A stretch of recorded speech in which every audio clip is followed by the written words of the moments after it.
Let me talk to you. The biggest icon in wrestling. Yeah.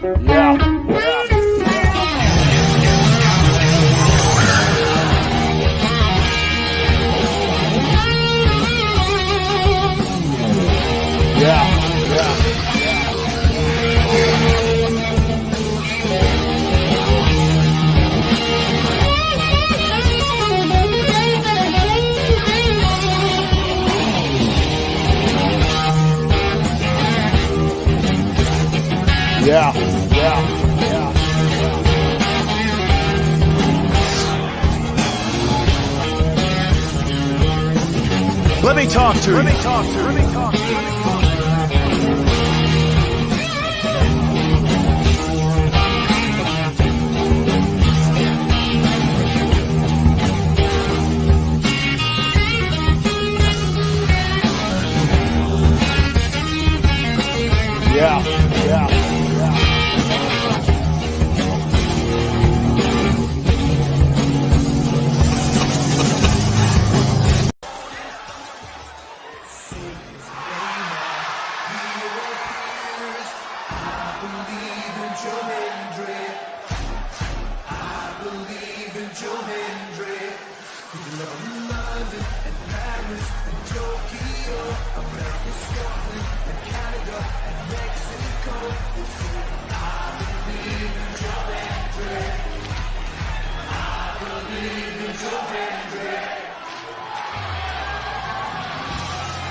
Say his name and he appears. Joe Hendry is here in NXT. Yes, it is. Yes, it is. We're here. Joe Hendry was there, and we're back for another episode of Let Me Talk to You, episode number 30. Of course, you got me, Frankie Fresco. I got to change my name. I put talent name. I'm still riding on what I did, Cody Rhodes type of vibes, where they messed up his name. Guys, Frankie Fresco in the building. Of course, my brother, DiTrapio. What's going on, sir? How are you feeling, man? I'm feeling good, man. I'm feeling good.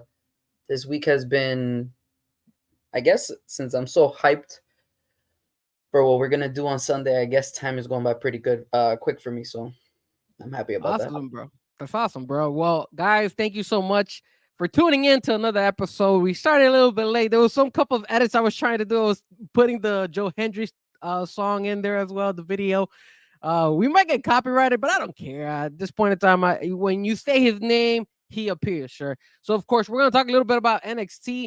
Then we're going to jump our way straight to the Copa America. So, obviously, I don't know if you're a big soccer fans, but we're going to go ahead and talk about it because this is what's happening this particular week. And then, obviously, we're going to talk a little bit about Euros. Euros is going on as well. And then we'll go into the Dolphins talk. We have a couple of topics we want to talk about in the Dolphins. And of course, we also wanted to talk about a little bit about the Panthers. Unfortunately, they were not able to get the deal done last night, but that's okay. We still got 2 more shots. Hopefully, they're able to go ahead and close the deal.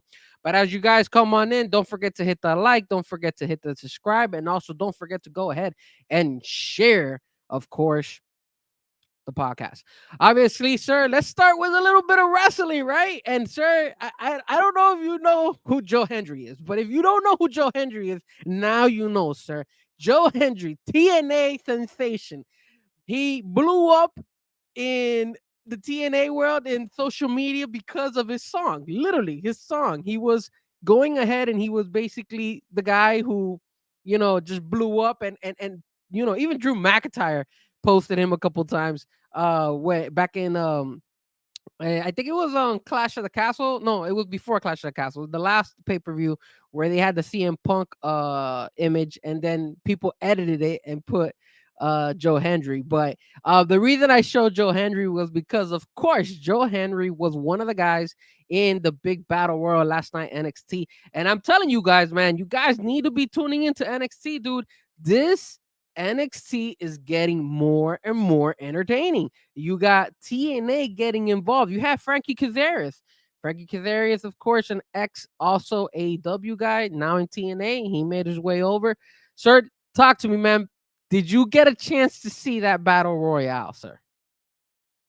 I did not. I'm not gonna lie to Oh. you. I was watching the Panthers game at a bar with some friends, and so unfortunately I didn't catch on it. I was supposed to today, but you know, I was just, I guess, distracted. It's all good, sir. But like I said, we start the show with Joe Henry. You say his name and he appears, sir. Joe Henry, he's there, of course.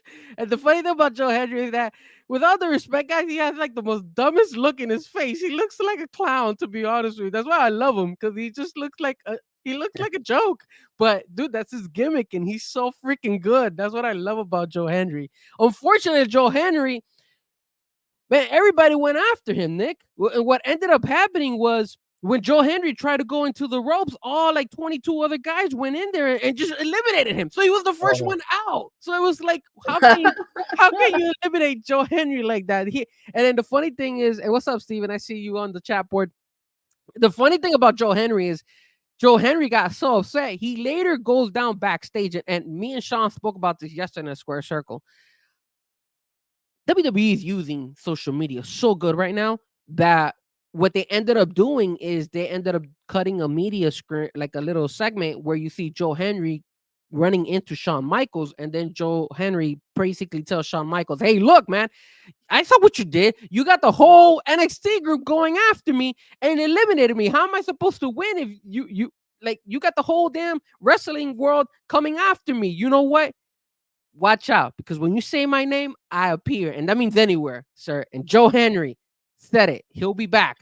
Joe Henry will be making his way back to NXT, and I promise you, if NXT is smart, dude, they need to bring him more often, bro, because he was so good in that battle royale. He was so good with the Shawn Michaels segment.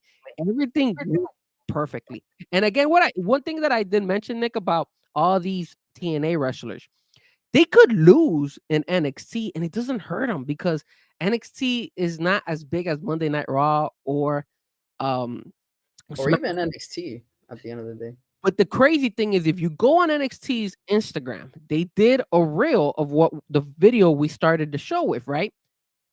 It had over 3.5 million views already.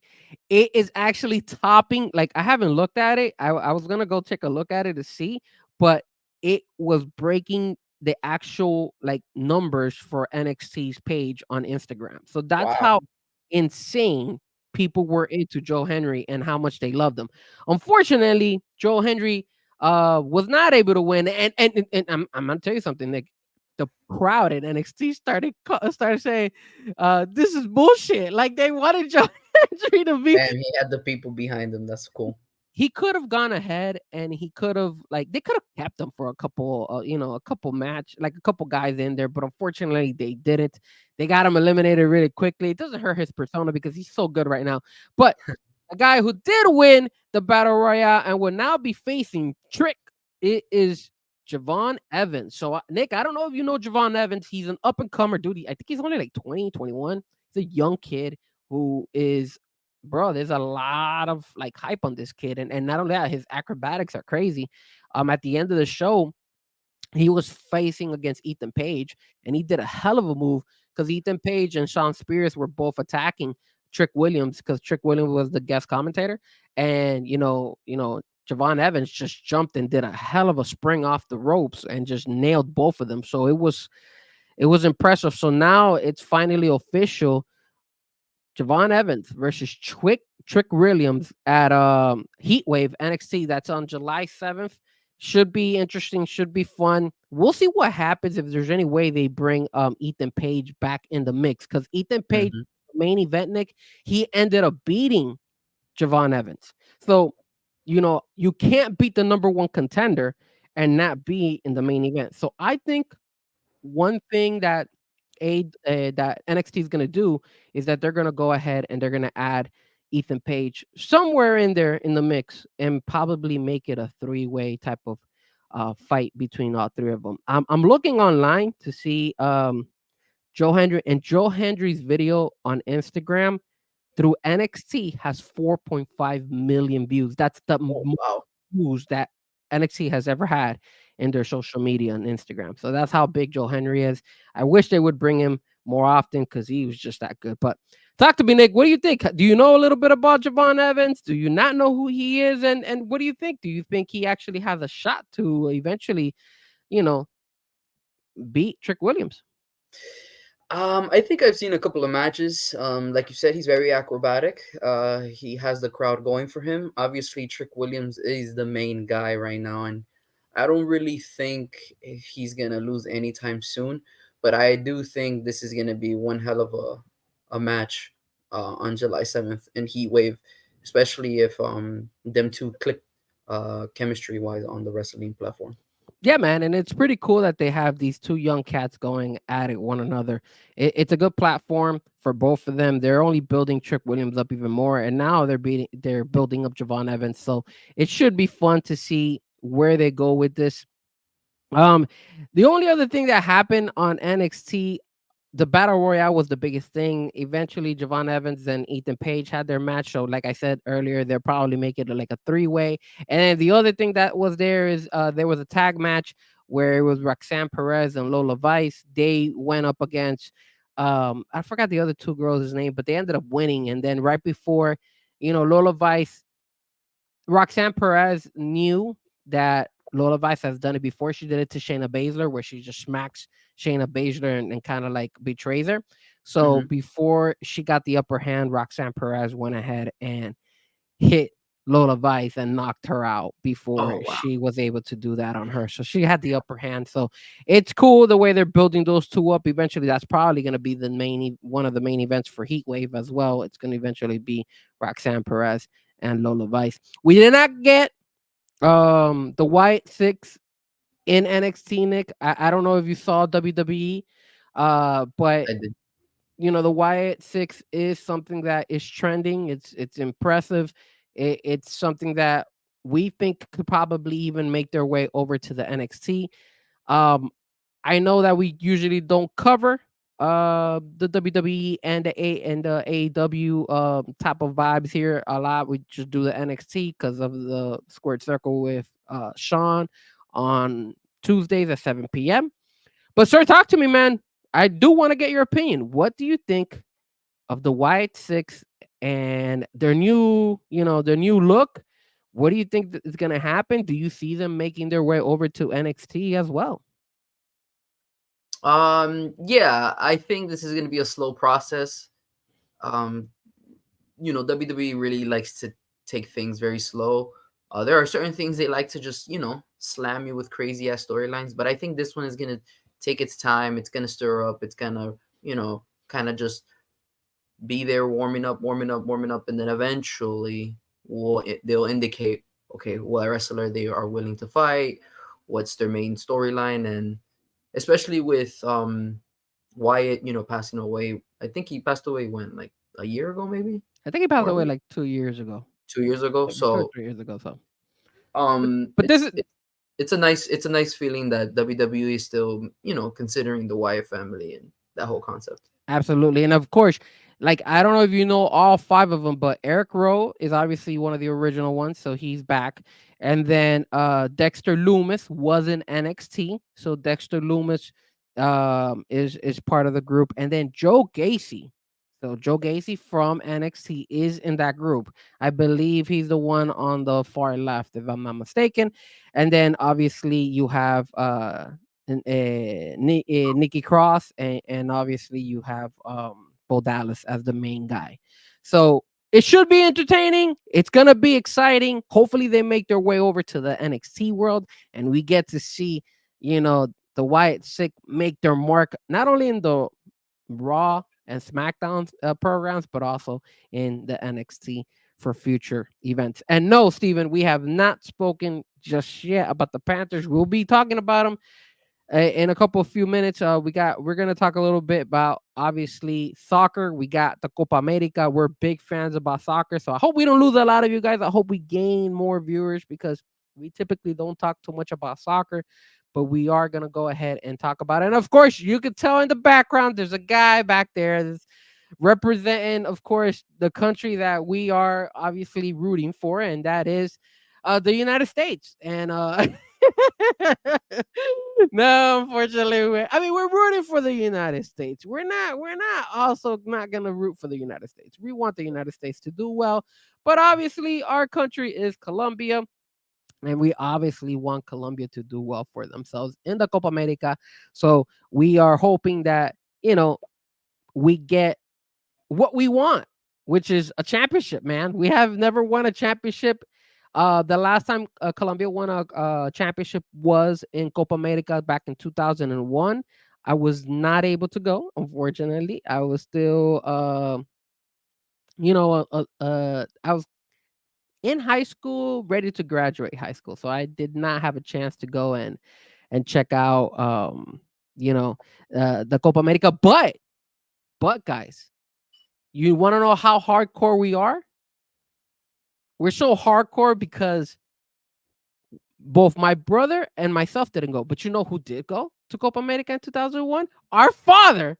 Our father actually went to Copa America. He was over there in Colombia showing that love. Now, all jokes aside, I don't think he didn't go to the game. I don't, it just fell that he actually had to go to Colombia, but he was actually there. So he actually was able to experience the fans and all that stuff. So that was pretty cool. So now that my father has experienced it in Copa America back in 2001, now, his sons are able to experience it. So Nick, talk to me, man.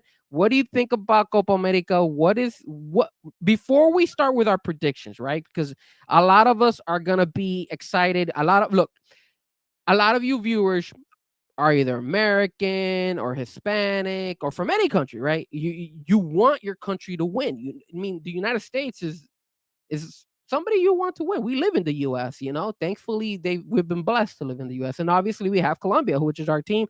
I see Josh there representing Ecuador there.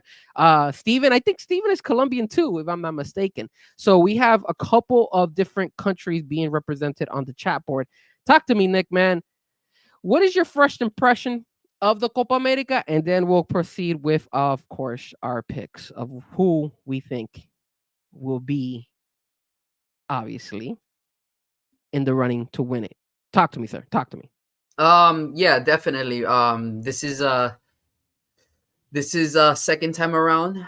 When Steven it is comes to Cuban. the when Sorry. it comes to the when it comes to the Copa America, back in 2016, it was in the U.S. and this was similar tournament format. 4 groups of 16 teams, and in those 4 groups, it's involving South America and the region of the Caribbeans and also North America. And so we got teams like Canada, Mexico, that we really don't normally see in Copa America, or the United States actually participate. So this is one of the more interesting formats of La Copa America. It's really nice to know that the U.S. is hosting this tournament, and like I said before, I'm just ready. I think back in 2016, Colombia had a really good shot. We didn't get over that hump. However, we did well that year in 2016. We actually finished in third place, beating the United States for that third place position. But overall, I'm excited. As you guys see, those are the grupos, and that's pretty much how the format is. And then we can start making our picks, or if you wanted to add on to anything you feel like is different this year. Yeah, no. Oh, well, first and foremost, just to answer Steven's message, but I'm guessing we don't have a soccer team. No, Cuba does have a soccer team. They do, Unfortunately, yeah. Cuba's team is not the best out there. They gotta, they gotta do they gotta work on that. But that doesn't mean that they in the future can actually develop to be, maybe a team in CONCACAF. CONCACAF, out of all, CONCACAF is kind of shaky because CONCACAF is not like the easiest league out there, but it is one of the more like less competitive one. There's a lot more going on. There's a lot. I think this is one of the reasons why I don't have that much confidence when it comes to the United States. But I do feel that there is obviously a possibility, and you could see the groups. So I'll just name them. That way you guys can see. Obviously, Group A, which Group A kind of looks like the group of death. The group that's going to be it's going to be hardcore because you got Argentina, and Argentina's going to be the favorite. Obviously, Messi's there. He's actually not being in Inter Miami, but Inter Miami, I believe, is winning right now as we speak. So it's good to see that Inter Miami's holding it down by themselves without having the use of obviously Messi. And then you got Peru. Peru's kind of like the weak team, I think, in my opinion. I don't think they have that much opportunity there, but you never know. I always feel that maybe there's a chance that they could surprise somebody. So you got to always watch out. I mean, they last year when we were playing them in the qualifiers for, well, no, was it last year? No, 2 years ago when we were playing for the World Cup, they surprised us and they beat us. So Peru can be a sneaker. Now you got Chile. Chile's a strong team. They have a different coach out there. It's gonna be interesting to see. And of course, Argentina and Chile have kind of been like rivals in Copa America play. There was a couple of years that Chile had the upper hand, but now it looks like kind of like Argentina has the upper hand. But who knows? There's a lot of hopefully youngsters in Chile that are able to go ahead and push the team, because a lot of the big stars are getting much older. And then my dark horse right there. I'm not from there, but I'm rooting for them. That is Canada, sir. The Canadians are probably the best CONCACAF team out there, and I could promise you, tomorrow night when they play against Argentina, I am tuning in, and I will be wearing the red and the white, supporting Canada. And that's for Memo, because I don't know if Memo's on this stream, but I will be going ahead and rooting for Canada to upset Argentina. Memo, you could go take that, sir. Take that. And I hope he comes on the chat. That way, or if he doesn't come on the chat, at least he could go ahead and watch the replay. But I got Canada going ahead and giving a run for the money to Argentina. Let's go to the next group. Obviously, Mexico, Ecuador, Venezuela, Jamaica. That's an easy one. Very well. I'll say this: out of all four of them, I think Jamaica is kind of like the weakest one. Venezuela and Ecuador are gonna be in a dogfight, and with Mexico. And Mexico, Mexico's a lot of. This is one of the weakest Mexican teams that I've seen in a minute. So, Sir Josh, yes, I say F Edmonton, but not the country. For tomorrow only, I will be rooting for Canada. Just because I don't want. Sir, we should be rooting for Canada. Look, you don't want Ecuador to face Argentina in the semifinals or anything like that. No, so that's the reason why. That's one of the reasons why we want Canada to upset them. And then in Group C, we got the Americans there, along with Uruguay, Panama, and Bolivia. That's kind of clear through who the top two is. And then of course Group D, a little bit of a challenge. Brazil and Colombia are the strongest ones, but don't sleep on Paraguay and Costa Rica. They could come and surprise anybody and eventually go ahead and pull an upset. So we have to be ready for all these teams. And I'm excited, man. I have not ever attended a Copa America game, so me and my brother are actually heading to Houston for the game between Colombia and Paraguay. That's our first game. We're flying out on Sunday. The game is on Monday, and then hopefully we're blessed enough, there's the shirt, blessed enough to go ahead and come back to the United States and watch everything goes well for us. I know there's a storm in Texas, so big prayers out there for Texas. Hopefully they don't run into any issues, and I hope we don't run into any issues as well, because it looks like we might be running into some rain while we're out there as well. So, but Nick, I know you have something you wanted to share with us. I'm going to remove this from the screen. And then I'm going to have you post it up, see if you could do it. And it's all going to be, of course, our predictions for the Copa America. And we're going to, both of us are going to be going ahead and picking and seeing who we think will move on. And round by round, right? So talk to me, Nick. Show me what we got. How are we doing this? All right. So this is pretty much shout out to FootMob. Great app, by the way. That's the app I use to pretty much look at all the sports in all the different regions of the world when it comes to soccer. But this is pretty much a great predictor of, structuring our winners and the bracket that we feel like is going to be the prediction for the 2024 Copa America. I don't know if you want to start first, or I start first, or you know what, we can just do you do Group A, I'll do Group B, and then Group C, or do you just want to do like, hey, how would you want to do this? Let's do both. Let's try to go you and me. And although you have the app right in front of you that you're gonna be sharing, I'm gonna be writing these down. So that's how I'm gonna be able to take note. Yeah. Let me get write this down. That way I know what we have and we make sure. So when it comes to Group A, do you want me to go first and then you do your selections? Sure. All right. So for me, Group A, um, I say unfortunately Canada is not gonna win the group. But that doesn't mean they do not move to the next round. I have Canada pulling it out, and I say Canada comes out number 2 out of this group. The same way it's listed there, they're there. And obviously, number 1, I say Argentina wins. So I say Argentina makes it number 1 out of that group, and then Canada number 2. All right. Okay. So I'm gonna have Argentina and I'm gonna have Canada. Okay. So my dark horse is that Canadian team. Don't let me down, Canada, baby. Don't let me down. Edmonton, you let your city down, but not Canada. All right. Do you want me to go with Group B? Yeah, let's just do yours first, and then we'll do mine. All right, sounds like a plan. All right, the next group we have Ecuador, Jamaica, Mexico, and Venezuela. Man, you know what? My boy Josh is Ecuadorian. I'm gonna go with Ecuador, and I'm gonna say Ecuador's gonna win that damn group, bro. Let's go, Ecuador. They win Group B in my eyes. So Ecuador pulls the upset and defeats. I say they beat Jamaica. I say they beat Venezuela, and I say that they either tie or beat Mexico. So I said Ecuador comes out as number 1 in that group. And then number 2, Jamaica's out of the question. I don't believe in Jamaica. But man, that Venezuela and Mexico team, that's a barn burner right there. It's a barn burner. Steven, hold on. Let me to the chat here. TTV says Starboy gonna dominate for Argentina. Let's go, Garnacho. Oh, there you go. And then obviously Steven Gonzalez said, where's Cuba, bro? Sir, Cuba did not make it to the Copa America. They got eliminated a while back. So it's just root for the Americans, Steven. That's the best thing you could do. All right. So, and of course, our boy Josh right there. He's proud that we're picking Ecuador. All right, you know what? I'm gonna go. We have a common friend, your boy Chino. He's Mexican.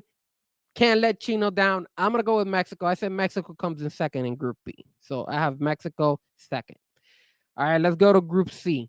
And then Venezuela, you have them like this at third, or would you say? Yes. I said Venezuela's in third and Jamaica's in fourth, and on the top I have Chile and Peru, the same way you have it listed up there. Perfect. Okay.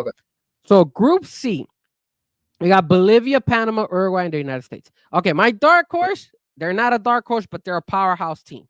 Something about them, you know where I'm going with this, Nick. I've been rooting for them in the sense that I feel like they're a very strong team to go up against. And I don't want to go up against them, but I will say this. If they have to play against Argentina, I think this is the team that could actually kind of pull a scare. But I'm not sure if no, they're actually in our bracket, so they would have to go against probably number 1 or 2. But I honestly feel that Uruguay is gonna win this group. So I got Uruguay winning this group. Bolivia and Panama, I mean, more props to them. I mean, I hope Bolivia does well for themselves. I know Colombia just spanked them 3-0 the other day. The United States also got spanked by Colombia, but I think that United States team showed face. They did a better job against Brazil. I'm trusting Captain America, Christian Pulisic out there. You got Weston McKennie, the Black Panther. You got Gio Reyna. What Marvel anime I could give him? I'll name him. Who's another? No, he's too scrawny to be Thor. He could be Weston McKennie? Weston McKennie's Iron Man, bro. No, Weston McKennie's Black Panther, right? No, Musa's Black Panther. So Musa's Black Panther, Weston McKennie is Iron Man, and Gio Reyna, in my eyes, is the professor. What is his name? Doctor Strange. Doctor Strange. Okay. That's that because you remember Doctor Strange is a smart one out there. So Gio Reyna is the one. He's the number 10. He's supposed to kind of make all the right moves for the Americans to try to score. So I think that's the best route to kind of go ahead and show it out there. So I got Uruguay number 1. I got USA number 2. I say Bolivia comes in 3, and then Panama comes in 4th place. And Steven's like, damn, bro. I'm sorry, man. I know. Cuba's not out there. What about Guatemala? Sorry, you're picking the wrong teams right now. Guatemala. Actually, I think I know Cuba has a team. I don't even know if Guatemala has a team. Guatemala probably does have a soccer team, but they're not that good either. And what up, Chad? Thank you, sir, for coming on by. We're just doing our predictions when it comes to Copa America. So, Group D. Oh, here we go, sir. Here we go. And Mhm. and for me, man, you guys think I'm gonna be biased here, but I'm sorry, man. We're riding high. It's looking good. I say Colombia wins the group, man. Colombia will go ahead Wow. and win this group. And then in second place, I think Brazil makes it. I think we will see Brazil um, beat Costa Rica and Paraguay. But I think Colombia wins that group, man. And I think that's the route I want to take. In third place, I say Paraguay comes in third place. And I think Costa Rica will come in fourth place in my eyes. Nice. All right. Interesting. All right. So now we're gonna go to the next page, and this is where the quad. This is the quarterfinals. Okay, sorry, I had to drink a little bit of water. I've been talking a lot. Let's see what Josh has to say. Josh said, I know this is not going to happen, but I want Uruguay and Argentina to not make it to the second round so Suarez and Messi can come back to Inter Miami. That's a good point, man. I think that's a great idea. I wouldn't mind that either. All right, so quarterfinals, baby. We got Argentina and Mexico. You know, this would be a really good matchup. You know, it's gonna test Mexico a lot. Like, I'm not gonna lie to you. I just don't see this Mexican team. This is one of the weakest Mexican teams I've seen in a couple of years, Very man. young too. Yeah, it's just hard for me. Is their goalkeeper still gonna be there? The wall. Ochoa, of course he is, bro. Oh, so the wall is gonna be there. But Yeah, I mean, 39 years old and going strong, bro. sir, he has the same age as me. I like Ochoa, man. Let's go, Ochoa. I'm gonna be rooting, of course, for Mexico to win and the upset, just because, just like what Josh said, I want Messi to go to Inter Miami. But no, sir, don't pick me. I mean, I'm rooting for Mexico, but they're not beating Argentina, sir. I'm gonna be rooting for Mexico, but Argentina's gonna win that game. The next match, man, you know what? Canada and Ecuador, dude, and my dark horse Canada, those Canadians, bro, they have a fight, man. Like, look at the Panthers, bro. They're having a hard time against the Oilers, and it's because the damn Canadians have a lot of heart. But you know what, man? I like Canada. Canada's a great team. They're not upsetting my boy Josh's team, Ecuador, baby. I got Ecuador moving on in that quarterfinal group B right there, sir. Then you got Uruguay and Brazil. Now, this is a tough one because remember, guys, Brazil has always been a powerhouse, but they lack chemistry, bro. They lack leadership. They don't have a number 10. They have a crappy coach this year. Something in me tells me that this Brazil team is not gonna make it, man. I say Uruguay beats Brazil, bro. And then last but not least, Colombia versus the United States. I know the United States wants that rematch. And why in God's green earth are you clicking on the American side? Even though I'm American, there's no way in hell we're going to lose to the Americans. I'm sorry, America. We love you, but you're not beating Colombia. Colombia is going to go ahead and beat the United States. Maybe not 5-1, but we're definitely going to lay the hammer on them. So those are my picks for the quarterfinals. And here are the semifinals now. Let's see how the hell does Canada even have a team? Well, that's a good point, man. I really don't know. And you know what? It's funny, Nick. Did you hear about that? That Antarctica, is it? No, not. What is that cold place in close to like Antarctica? Is it Antarctica? You mean Iceland? Iceland. Is it Iceland?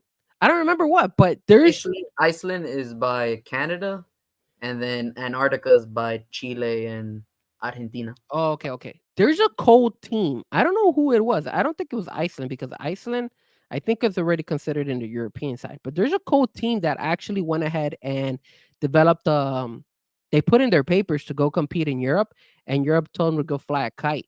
So they put in their papers to go compete in CONCACAF, and CONCACAF is bringing them on board. So it looks like they need competition. They need European competition somehow. So it looks like that team is not. So that's gonna be another cold place. That's gonna be like it's crazy. I'm gonna look it up while you're doing your picks. I'll look it up and tell you exactly the team. But Greenland, there it is. Greenland. That's who it was. Josh. Thank you, sir.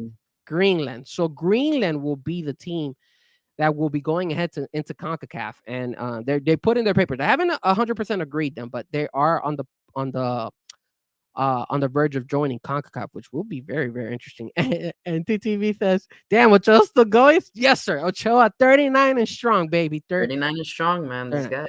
All right, so let me stop, dancing around the question here. So you got Argentina and Ecuador. Look, man, I think Ecuador has made a good run. I think Ecuador will give Argentina a good run for their money. But unfortunately, sir, Josh, I want them to win. I'll be rooting for you, but I just don't see it. And I have Argentina making it to the final. So I got Argentina over Ecuador. Then we got Uruguay versus Colombia. Uruguay versus Colombia. Now, this is tough because I'm Colombian and I love Colombia. But Uruguay is a very, very strong team as well. And this is the team that I fear the most. But you want to know something, sir? This year's our year, sir. And I got Colombia beating Uruguay. And, sir, I have the final here in South Florida. Argentina versus Colombia. And this is going to be crazy, man. Crazy. Steven says Uruguay all the way. Nah, get out of here. All right, so let's go with third place first. So Ecuador and Uruguay. You know what? I obviously I think Uruguay is the stronger team, but I'm not letting go of my boy Josh. I let him down by allowing Argentina to beat him. I'm not gonna go ahead and allow Uruguay to beat him. So I'm gonna be going for Ecuador. So I say Ecuador comes in third place and gives a great showing in the Copa America. And then of course you got the final. Argentina versus Colombia. Now this is gonna be probably the most craziest game ever. I will say this, if tickets are going for like $4 or $5 grand, I don't know where I'm gonna get that money from, but you will see me at the Hard Rock Stadium for this. I don't care if I'm sitting all the way in the boondocks. Like I will pay $4,000 or $5,000 to go see Colombia versus Argentina. And I will be there. I'll take out a credit card if I have to. I don't care. I'm gonna go see this if this is the final. So Argentina last Copa America, if you guys remember, did us dirty, right? We went into penalties, and then their damn goalkeeper went ahead and gave us the suck it sign. You know, he did the DX and he said, suck it to Colombia. And I do not appreciate that. I think that lives in the back of my head all these years and will probably live in the back of my head until that goalkeeper of Argentina finally retires. Sir, you know what? I think Messi is great. I think Argentina is great. But I think this is our year, man. And I hope I don't jinx it. I'm going to knock on wood.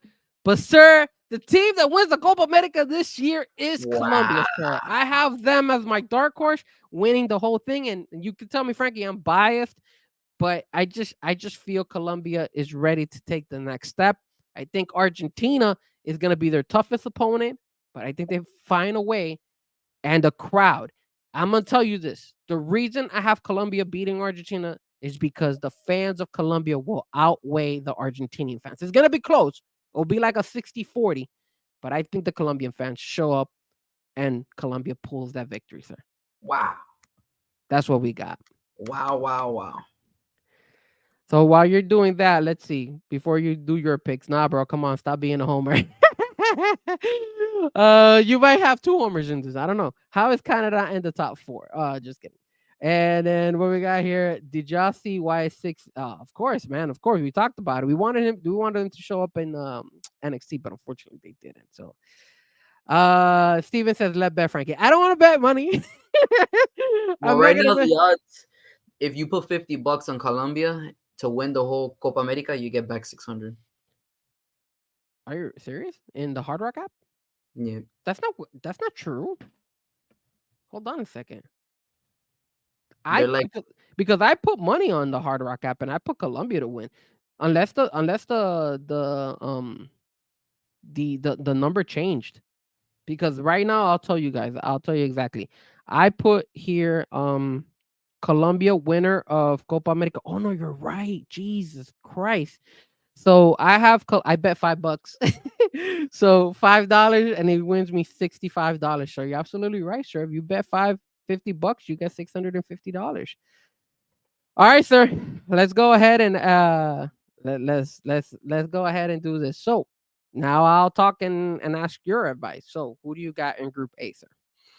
I have to agree with you. This Group A is probably the group of death, just because of the physicality of Peru and Chile bringing into that group.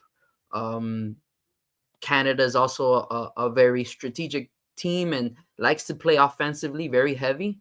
And this is going to provide a lot of trouble for all the other three teams. When it comes to this group, I'm not gonna lie to you. I do agree Canada has great players like Jonathan David as the striker, but I still feel like they're not gonna be able to be as physical as the South American countries are in this play. So I really don't see Canada or Peru winning this because Chile is gonna finish in second place. Chile right now has a brand new coach under Gareca, and as you know, Gareca was the coach of Peru last couple of Copa Americas. And if you look at his resume when it comes to Copa America play, the guy does not miss. He sent Peru to the semifinals in 2019, and then he went ahead and took them one more time in 2021, uh, where Colombia beat them in the third place team. Um, so definitely, I do see Argentina winning this group. I don't want to say easily, but they will win the group. If I had to say what team has the best chance to beat them, it's probably Canada because it's the first game of the tournament. There's a lot of, you know, nerves and it's just the first game. So there's just a lot of, noise and even though Messi's played in the biggest stages, it's very human to, kind of feel a little bit nervous, but overall I do see Argentina and Chile going ahead and finishing the group top. And then when it comes to Canada and Peru, I really don't see Peru right now. They're probably playing their weakest football, so I really don't see them moving forward. Okay. When it comes to Group B, this group for me is very interesting because I'm not gonna lie to you, I really like Ecuador. They have a young talent by the name of Bas.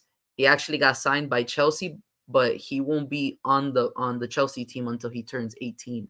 Right now, he's a 17-year-old sensation, and he's really getting a hype when it comes to elevating Ecuador's play. He plays a traditional 10. He's a lefty. A lot of people are betting high on him and his production and his development in the next couple of years. But for now, I'm not gonna lie to you. For some strange reason, I just have a weird feeling. I know Mexico right now is not playing well, but man, I gotta give it to you. I think Mexico's gonna win the group, bro. I think right now, when it comes to Mexico and Copa America, they just elevate to another level. And I don't really see them. I don't really see Venezuela. I know Venezuela's doing really well right now when it comes to the World Cup qualifiers, but at the same time, though, Venezuela doesn't have that much offensive power. They're the type of team where, they'll try to score first and then just hold on the rest of the game. I think Mexico, on the other hand, they're very risky, and they have a lot of youngsters in this team. So I feel like they'll give a big push.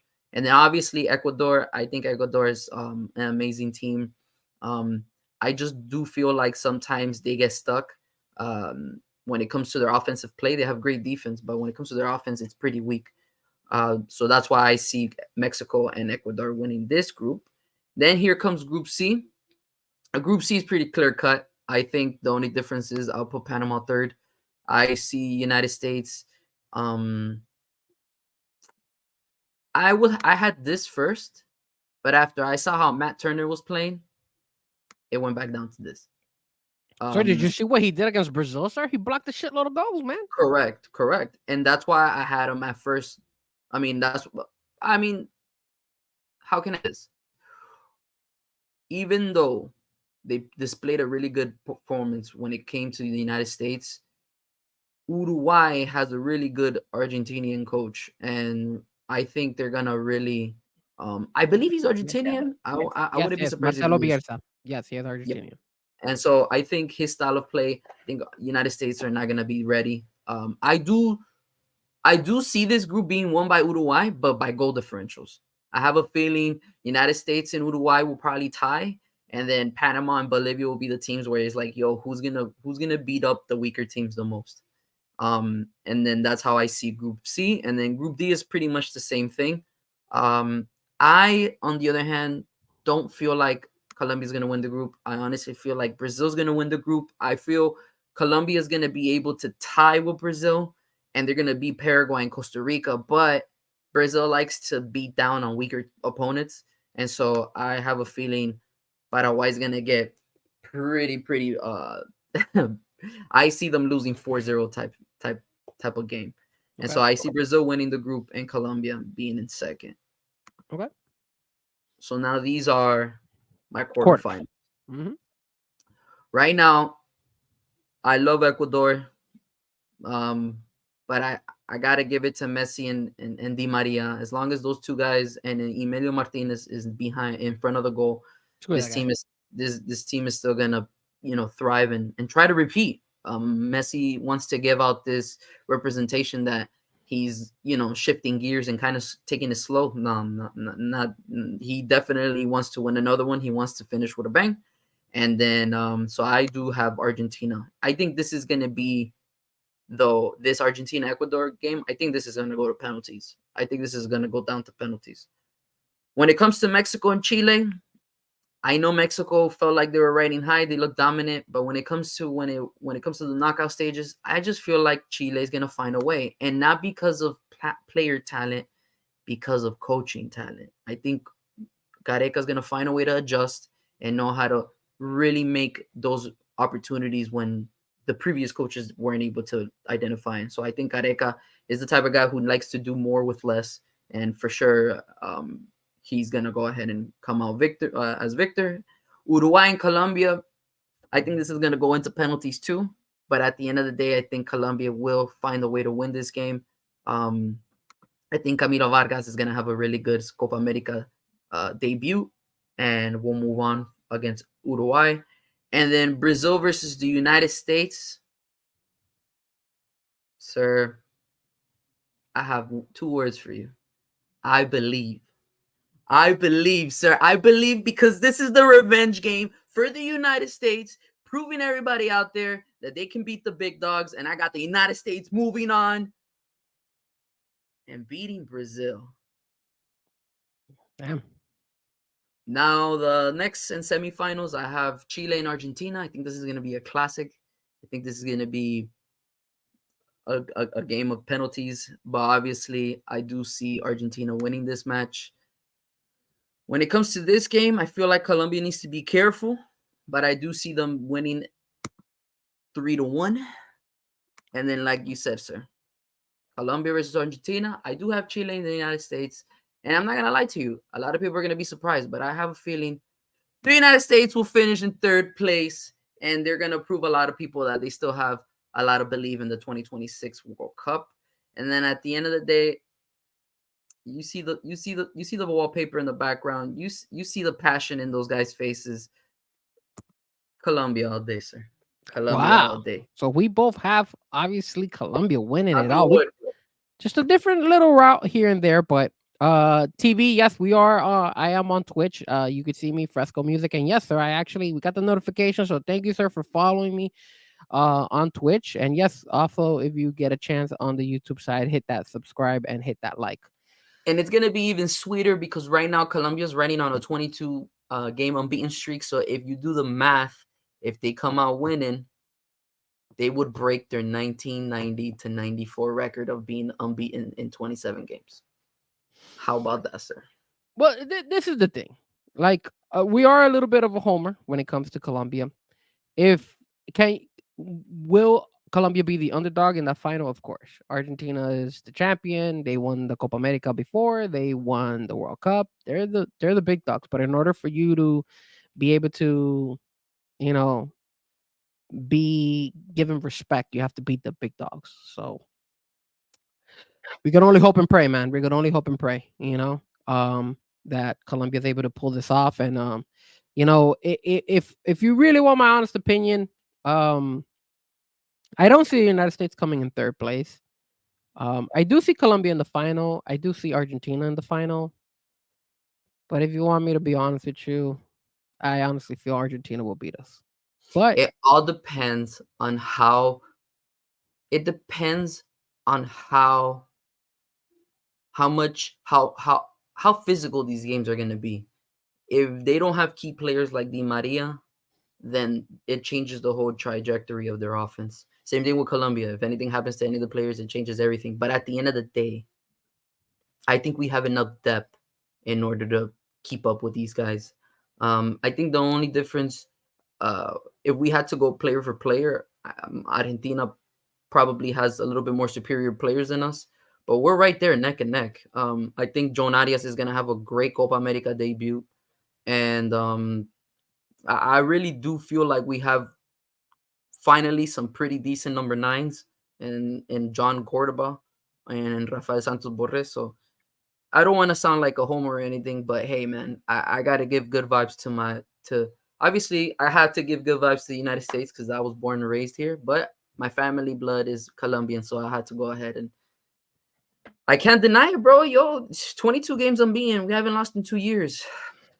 I mean, that's not a coincidence. I think that's just good tactical football that Colombia's displaying right now. We just got to keep on moving. So I'm gonna remove this, Nick. Thank you so much for showing us the app. I really appreciate it. I really want to show this too. And this is something I wanted to show you guys because for a lot of us, we don't really know what's going on. And uh, I wanted to show this because you know, you look at these coaches, and it does say it in Spanish. Sorry about that, but these are the best paid coaches that will be participating in the Copa America this year. And Uruguay's coach is Marcelo Bielsa, making 4 million.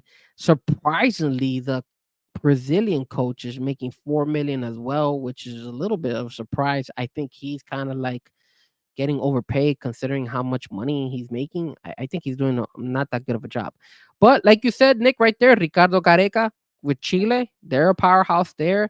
Uh, there is obviously the Argentinian Lionel Scaloni. He's making not that much either. You know, surprisingly, the World Cup and Copa America coach to lead Argentina, and he's sixth place when it comes to that. Nestor Lorenzo, one of the reasons why I think Colombia has a shot at making some noise this year. I think what we didn't have 2 years ago was a coach. I think that was our problem, and I think this year we finally have a coach that knows how to make the necessary changes and moves. Something that I'm hoping Mike McDaniel could do as well. Surprisingly, sir, Felix Sanchez for Josh. He's obviously there. So our number 9. How can, and this is the reason why I brought this the stats. How is it possible that the United States have the 9th paid coach? They should be number 1, man. Why are the Americans not paying for a quality coach? Why are they keep paying Greg Berhalter 2.2 million and he doesn't live up to expectation, man? What is the deal here? Why is it? My question to you is this, Nick. Why doesn't the United States, considering that the World Cup is in 2 years here in the United States and you can make buku money, considering that the MLS is growing, you got Messi on board, you got a whole bunch of guys from Europe coming over here, you have Americans now playing in Europe, you have Americans, obviously they're going to be heavy hitters, they're going to be promoting these games. You're gonna be able to watch them either in Telemundo if you like to watch the soccer games in Spanish, or in Fox if you want to see them in English. Why in God's green earth doesn't the Americans pay more money to their coach? Why is it that they always that they don't care? Like, I know football, basketball, but come on, man! You telling me you can't pay a coach $4 million? Like, it's only 2 million away. I mean, less than 2 million away. Talk to me, bro. What's going on here, bro? Yeah, that's kind of a head scratcher. I really thought the United States would invest a little bit more when it comes to the coaching play. But like you said, Inter Miami right now with Messi on board, bringing a lot of eyes to the MLS, big sales on Apple TV. It's been one hell of a run for the United States and soccer. But having to see Greg Berhalter, maybe that's why they don't go after big players. I mean, if you didn't know, but Carlo Ancelotti's still in the mix, and coming to Brazil. So he he's in the works. Um, you know, if I'm not mistaken, I think we had an opportunity to get our boy Mourinho, but I wouldn't be surprised if this is the case because of money. And so I'm not quite sure what's going on with Greg Berhalter and his style of play. I really don't like it, but at the same time, though, all we can do is believe. So I'm actually really I'm very surprised how much Uruguay's paying their coach too. But Now remember, the reason I have Uruguay up there too is because Marcelo Bielsa is a very good coach, and in the last World Cup qualifying match, Uruguay beat Argentina, and it's because Marcelo Bielsa kind of has Argentina's number. So that's why if Uruguay is able to make it to the final and it's going against Argentina, then I'm telling you, I think Uruguay might win this Copa America. Like for me, if I have to give the rankings as to who I think is going the top ones, obviously Argentina's number one. I have Uruguay number two, and then I have Colombia number three. I think those are the three teams that are duking it out, trying to see. And probably in number four, probably the Americans or maybe Ecuador is on that one. And again, this is only the Copa America we're talking about here. But Josh did go ahead and say Felix Sanchez was the coach of Qatar. Ecuador let a good coach to get Felix. Well, I mean, I didn't know that. And TTV says, "Do Colombia play Devon Zapata?" He did, but he had his moments, and now he's out. He didn't make the squad this year, so he's doing his thing. He's kind of fallen a little bit. Ever since he had some serious injuries. Back when he played for what was the Italian team he played for? He played for he had a nagging quad injury in the 2021 season with Atalanta, and from there Atalanta. There you go. he kind of digressed, and then Yeah. he got moved to Torino, and then he went from Torino to if I'm not mistaken Roma, if I'm not mistaken, and then he's just been being a whore in Italy right now, just moving from team to team. Oh, being a whore. I will say this, man. In all sincerity, I want the Americans to do well. I hope the Americans The do their replacement. I hope they do their best. But I feel if I was part of the USA Confederation, like if they're the people who make the decisions, if the Americans don't even make it out of the group stage, I could tell you this right now. I would fire Grip Halter. I think he's been the thing Yeah. that's held people back. And I think that's the thing that hurts the United States more than anything. But sir, it has been nice talking about the Copa America. We're gonna jump into the Dolphins in just a quick second. One last thing, I want to share this with you, sir. And of course, the reason I'm gonna share it is because we're not gonna go in depth like the Copa America because we obviously didn't want to go that deep. But of course, we got Euro 2024, and I've been tuning in. I'm pretty sure you have been tuning in because we both have been tuning in, sir. I know we have this whole list, great teams competing: Germany, Scotland, Hungary, Switzerland, Spain, Croatia, Italy, Albania, and we go on and we go on. I don't want to break everything down, but from what you have seen, sir, who is your favorite and who do you have as maybe the dark horse making it to the final of the Euro 2024? Um, Man, I'm not gonna lie to you. Spain looks really good. Spain looks like they're clicking. I know Croatia's a really good team. They're not looking too solid right now. They Yeah, they actually tied today. against Albania, Yeah, that's and bad for them. Spain. It looks like they're gonna do really well. And if I had to pick a dark horse, hey man, watch out for that Turkey team. That Turkey team looks really good. They have a lot of young players there. Um, if I had to pick top four, I would probably pick Portugal, Spain, Germany, and probably France. Okay. For me, my top four, my favorites right now is Germany. They're playing this tournament in Germany. Germany's been looking good. I think they look solid right now. They've won today again, so I think Germany is gonna go far. Spain, obviously, they never let anything take them down. Slow them Spain, down. Spain Hmm. looks really really solid as well. And you have a great game tomorrow, Spain versus Italy. So you guys should definitely tune into that game. That's I believe that's a 3 o'clock game. And then obviously Argentina versus Canada. That. 8 o'clock, if I'm not mistaken. Mm-hmm. The other teams that I have there, Belgium kind of let me down. I was hoping Belgium could do pretty well. Ukraine also let me down. Romania and Slovakia, one of those two are my dark horses. I think if I have to choose a dark horse team, it will either be Slovakia or Romania. But my third place team would probably be England. I think England can hold them.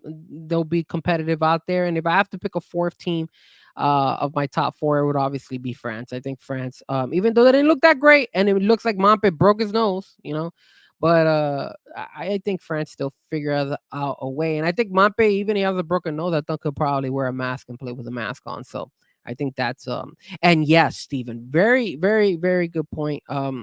When it comes to the Greece is a dark horse, but I don't think Greece is in the tournament. So only if they were there, right? I don't think Greece is in the tournament, right, Nick? No, Yep. I don't see them. So maybe they're a dark horse another year. I'm English, but I don't think we're gonna do very well with the Southgate tactics. Yeah, See. Harry Kane. I know it was the first game, but Harry Kane was a ghost out there. It is rough, man. It is rough out there for the man. Josh is laughing. Yeah, I know. I thought I like Greece, but I'm seeing them here. Team that also surprised me is probably, aside from Turkey, damn, where is it? Where is it? Like look, if you look at the team, probably like you said, probably Romania. Romania looked like a pretty solid team. Yeah, because look, Poland struggled against the Netherlands, and remember Lewandowski didn't play, so Poland, Netherlands barely beat them. So I'm not too confident with the Netherlands. And Austria gave France a run for their money. France only won 1-0. But like I said, the two top teams on that Group B was supposed to be Belgium and Ukraine, and Slovakia and Romania. To upset both of them, that's impressive. And you're right, Romania did give an ass whooping to Ukraine. I believe they beat them like 2 or 3-0, if I'm not mistaken. Mm-hmm. Which is crazy, because if you wanna, if people wanna say we're homers and stuff when it comes to Colombia beat top table Germany, top table Spain, and right now top table Romania. So just a quick yeah, 2TV says Romania and Turkey are the teams to keep an eye on, especially Arda Güler. Yep. So he's a young talent sensation. They're calling him the Turkish Messi. How do you always find these names for all these players? Like that's what they call him. They call him the Turkish Messi. Every time we talk soccer, you find these like these comparisons of player, like, oh, the Colombian Drogba, oh yeah, and then this other guy, like what is this? The Colombian Courtois and Kevin Mir, or the Colombian Kante and Wilma Barrios. Lord, Portugal looked kind of shaky though today. I'm not gonna lie. Well, did they play there? No, I think they played yesterday. I told you that's his legit nickname, the Turkish Messi. The Turkish Messi. Yo, if you look at his goal, he scored probably one of the sickest goals right now in the tournament, and he's only 17. And he signs for Madrid. He scored 6 goals. No wonder you're a dick riding on him. Okay, I get it. I see what it is. All right, sir. All right, guys. You know what time it is, sir. It is time to talk some football. And of course, it is time to talk about the Miami Dolphins and what's going on with the Miami Dolphins here. So, sir, you sent me something earlier today, and I'm going to go ahead and share it, sir, because you wanted to share it with me, and you said, you know what, Frankie, it's time for me to go ahead and we talked about it. We had a debate. There it is. The Miami Dolphins are working on an extension for Tua Tagovailoa, believed to be over $275 million. $275 million. Sir, what is it? Why is it that the Miami Dolphins are willing to overspend for Tua Tagovailoa? Explain to me why. Is it because of his hair? Is it his new look? Is it because he's skinny? He's lost that weight? Is it because he's going to make a change because he's going to lead us to a Super Bowl? Is this the reason why the Dolphins are willing to pay over $275 million for him? Yeah, 100%. Sir, I sent you something on Instagram. Not on Instagram, through text. I don't know if you want to pull that image up. on Oh yeah. Instagram. See him here. But some guy in the name of Trevor Lawrence, he got paid 275 million, 220 guaranteed. It's more of a 7-year contract. When you kind of look at the breakdown, but I mean it's probably going to be the same thing with Tua. I mean Tua has checkmark all the doubts. Tua continues to improve. Um, People are like, oh, he needs to build up in weight so that he doesn't suffer any injury. Gains weight. Oh, he's too slow and he can't move. Loses weight. Oh no, great. Now he lost his weight. Now he's gonna get injured again. People don't realize that once you put on weight, it's not always fat. The man put on muscle. The guy is now leaner but stronger, and that was the goal when it came to Tua. And you Hmm. got to give it to him, man. The only problem I do have to agree with you is why wait? Why are we waiting? Why are we continuing the saga or flirting with the idea of, oh, is he gonna sign with the Dolphins or not? He's gonna sign, man. Look at these statistics. They man to the left got paid 275, 220 guaranteed, and then the Hmm. man to the right is getting doubted the same pay. And look at these stats: 20 for 30, 11,000 yards, 58 touchdowns, 39 interceptions, Trevor, in 50 games. Tua has actually, people are like, oh, Tua's injury history. The guy has played more games than Trevor Lawrence, has thrown more touchdowns, has thrown less picks, more yardage, and look at that record, man.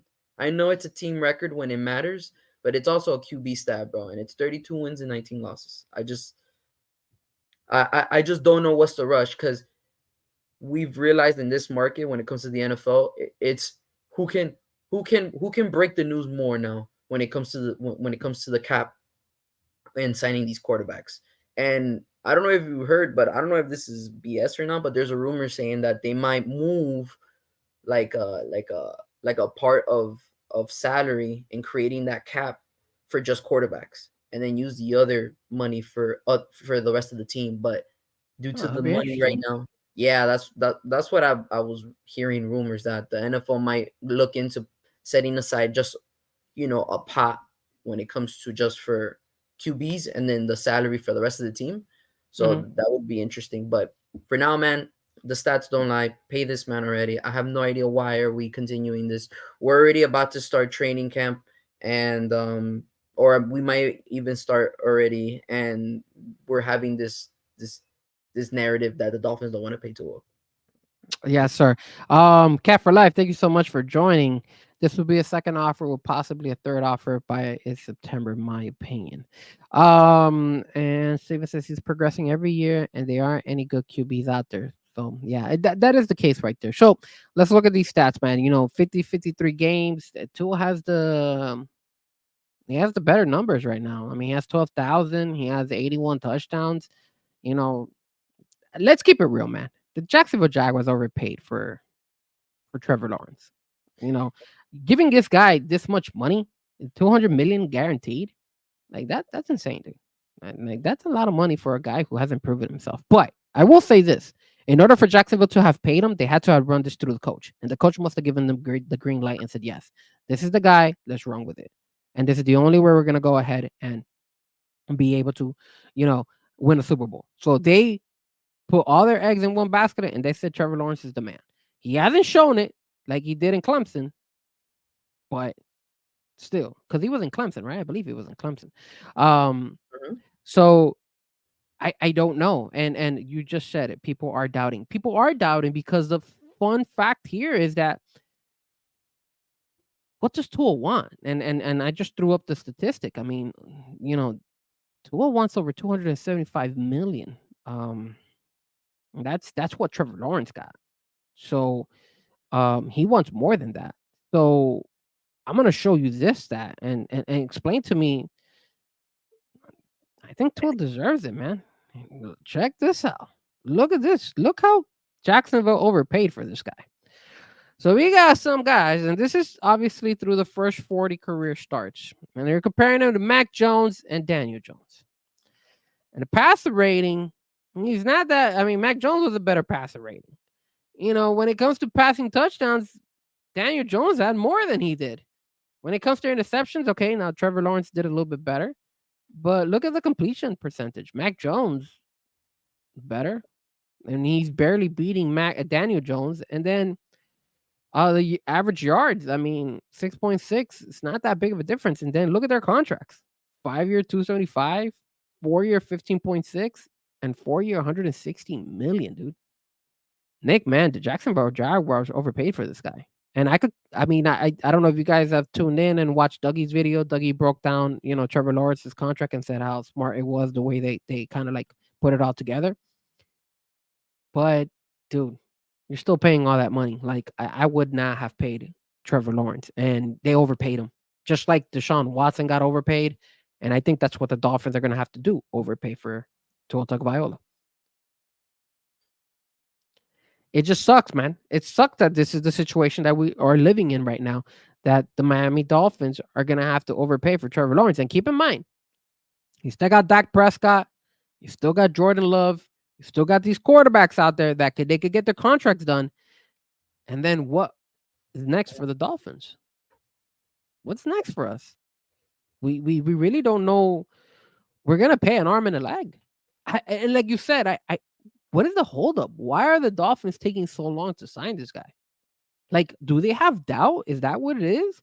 Like, is it the fact that the Miami Dolphins? Because look, man, I know Chris Greer is running numbers. He's good at it. But when Chris Greer has his mind set on something, he gets the job done. Like, look how he went ahead and said, "Hey, I'm going after Tyreek Hill." He got Tyreek Hill. Hey, I'm gonna spend. We lost the first round pick because of the whole scandal and all that stuff. I'm gonna go after Bradley Chubb. He got Bradley Chubb. He does moves. He wanted Odell Beckham. What did he do? He went after Odell, offered him a contract. Let's go. But you're not getting that from Tua. Is it that Tua's asking for over 280 million? Maybe is that what it is? Either that, or it just depends on the structure or how much security he has if an injury occurs. At the end of the day, it's not really about the bigger number. It's about how it's structured and what's in for not only the agent, but most importantly Tua when it comes to the next couple of years, like the next 2-3 years. Cat for Life says Trevor Lawrence and Daniel Jones both have wins, playoff wins. Don't understand why Mac Jones is in this conversation. He's a Jag. Yeah, he is. He is trash, but the situation here is the reason Mac Jones is in this conversation is because look at the numbers. The numbers are not that off between these three guys, and you could see the difference as to how much Trevor Lawrence is getting paid compared to Daniel Jones and compared to what Mac Jones. And let's keep it real. God forbid something happens to Trevor Lawrence and Mac Jones has to step in. I wouldn't be surprised if maybe he does even better than Trevor Lawrence. Mm-hmm. That would bring some huge controversy. Mm-hmm. Let's see what the chat says. Josh says Scrub was the worst trade in signing. Let's see what we have here. Oh, we already read that one. And then Cap for Life says that's exactly why Dolphins want athletes first to bite. They're not biting because they want more. Tua didn't change agents to make less than the market. And then to Cap for Life, right? It's embarrassing to be honest with you. I mean, this is the thing, guys. Like, Nick, let me tell you. Let me talk to you, bro. Let me talk to you. The Miami Dolphins have a high expectation. We've gone to back-to-back playoffs. You see the team growing and they're going in the right direction, right? There's this narrative that Mike McDaniel is a coach that does really good before a game, but in-game adjustments, he doesn't do it. We have three of the best wide receivers. You have the storyline of Tyreek Hill trying to get paid. He's probably going to get let go. That way we have more money next year. We have the whole controversy of, who's going to go ahead and replace Christian Williams. Obviously, we picked up this guy. Wilkins. No. Who's going to replace Christian Wilkins? And we picked up Calais Campbell. We picked up Calais Campbell. Yep. Who's old, but Anthony Weaver is the reason why he's here. Let's just keep it real. We don't have a guarantee as to who's going to be on the opposite side of Jalen Ramsey, right? We don't know if the Dolphins defense is going to be successful this year compared to last year, even though our defense last year was not the greatest. Offensively, we don't know what to expect with Connor Williams. There was a stat. There's actually rumors going out right now that Connor Williams is now healthy and that he can actually start the regular season. So the Miami Dolphins, should the Miami Dolphins try to sign Connor Williams, because it looks like he's officially now cleared and he's gonna start practicing. Question is, do the Dolphins want to go ahead and spend that money? We don't know. And Chad goes, Mac Jones is not better than Mac Jones. He's not better than himself. You're right. But the issue here, man, that I get with this team is there's such an uncertainty when it comes to the quarterback. There's so much uncertainty in the coach, on the defense. I don't know what to expect from this Dolphins team, man. And I'm trying to be positive. I really want the Dolphins to do really well for themselves. But if we start in a bad foot, this can really, really bite us in the butt. If I'll give you this as well. Think about this, guys. What happens if the Dolphins lose that first game and Tua's not signed? You know who the Dolphins are playing game 1 of the regular season, right? Mm, The guy who just got paid, sir. yeah, Jacksonville. So if the Jacksonville Jaguars and Trevor Lawrence, who just got paid, beat the Miami Dolphins in game 1 and Tua has not gotten a contract, talk to me, sir. What's going to happen then? Because now you got the guy who got paid beat Tua Tagovailoa and the Dolphins, and Tua hasn't gotten paid yet. That's even going to create more controversy. Yeah. So why in God's green earth are they not going ahead and doing their due diligence to sign this guy before they even reach game 1 of the regular season? Because we're going to run into that. That's the first thing people are going to talk about, bro. First thing people are going to be like, yo, Dolphins got beat by Trevor Lawrence with those stats. I mean, it could be looked both ways. Dolphins don't pay him, and then he beats the person who got paid, and then they're like, okay, we made the right decision. We'll pay him now. But if that was the scenario, then yes, I think Tua wouldn't be in the hot seat immediately, but it would also, you know how the fans are here in South Florida. We're very like push and pull. So I think the fans would kind of have a lot of doubt already in the beginning of the season, but only time will tell, right? Let me ask you this, Nick. If the Dolphins, some way, somehow, find a way to F this up and they don't even make the playoffs, bro, do you see Mike McDaniel getting fired? No, I see Chris Greer going out first. Really?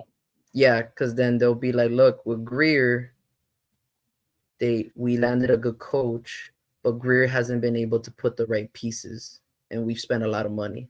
So why change something like the coach that has given us success back-to-back season playoffs?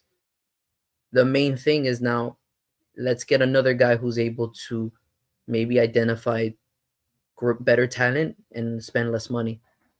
Draft, maybe get a better person to draft and stuff like that. Maybe change quarterbacks. Be like, hey, look, let's go get a quarterback that fits Mike McDaniel's scheme a little bit more, even though a lot of people are saying that Tua is like perfectly fit for him. We've seen that Mike McDaniel has adjusted his offensive scheme in order to maximize Tua's sets. Maybe we need to get a guy that has Tua's skill sets, that has something that's a little bit more, I guess you want to say more elite. And Mike McDaniel doesn't have to adjust anything. Just tell him his style of offensive play. That's a big, bold statement by you, sir, saying that the Miami Dolphins would move on from Chris Greer if they don't make it to the playoffs. I personally feel that if Chris Greer is gone, I think the next person to go is Mike McDaniel. He's going to be gone too. And at the end of the day, if it's 2 bad seasons back to back, yeah, they'll clean house again. The situation with the Miami Dolphins is there has to be more than one person who gets the chopped, and not only is that Chris Greer, but I think Mike McDaniel would go. I think if we get rid of if Chris Greer leaves or he gets fired or whatever the case might be, if the Dolphins don't make the playoffs, I think Mike McDaniel goes with him as well. I think they're both gone, dude. Even though Mike McDaniel has done more for Tua. But then here's the issue with this, bro. If you get rid of Chris Greer and then Mike McDaniel goes and you're stuck with Tua, and what happens if the new coach comes in and he doesn't agree with Tua? Like, dude, this could be a huge That's big why change dilemma. the why change the coach then? Just change the general manager. Steven says Greer hasn't done. Greer has. I think he wrote hasn't done to a good job to get fired. Hasn't done a bad job to get fired. I think is what he was trying to say. My point is we cannot afford to go backwards because if we do, then we will. I agree with you. I agree with you 100%. I think that's the situation with this case. If we don't pay Tua and we don't make the playout, you best believe they will clean house. Oof. That is like. Why would you look at it this way? Why would you throw away a young talented coach and Mike McDaniel over players that just don't fit his offensive scheme? It's not his offense that's the problem. It's everyone points at the players, you know? Oh, it's Tua's fault. Tua, if Mike McDaniel had, I don't know, another quarterback, it would be better. You know, that's always been the narrative. Yeah. So why move on from Mike McDaniel? I really like Mike McDaniel. I think I think a when lot of was us the, do. when was the last time Mike McDaniel made the offense top 3 in the NFL last year? When was the last time we had an offense like that, dude? Uh, That is back when. true. So why eliminate that? Why make the role tougher? Just fix other things that you may feel like has been moving, and especially that Greer's been there now for almost 8 years. Maybe it's time for a change. This is my only issue, and we'll move on from this topic is the fact that you have a lot of talent on the offensive side of the ball. So if Mike McDaniel was doing a lot more with less talent, then I could go ahead and vouch for him and say, yo, he doesn't deserve to get taken out. But one thing that we've kind of established is that Mike McDaniel hasn't proven to himself or proven to the fan base that he's a good in-game adjusting coach. He struggles. He does really good before the game, and he does his homework and everything. But once another coach has gone ahead and figured his game plan out, you haven't seen him kind of change it up. I mean, he's banking on, hey, we'll run the football, or hey, let's do a little cross route, or this and that. There's nothing that kind of points us out saying, yo, he's gone ahead and taken it to the next level, and you could be like, yeah, he's good. Like we just spoke about Copa America, and one thing that happened with Colombia was our previous coach was just like similar to Mike McDaniel. He would never change. He was naive, and he'll stick with the same plan over and over. The difference with this new coach that we have is that if he sees that we suck or we're getting beat, he goes out there, he tells a player, hey, go change the formation, bro.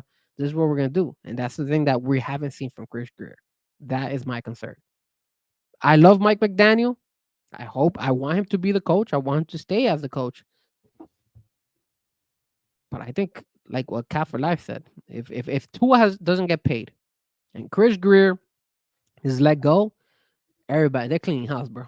They're gonna clean house. And the sad thing about it is that Houston clean house and they would be better than us because Now they my question found. is, but my question is, who would replace Mike McDaniel? Like Well, I mean, who would be good candidates?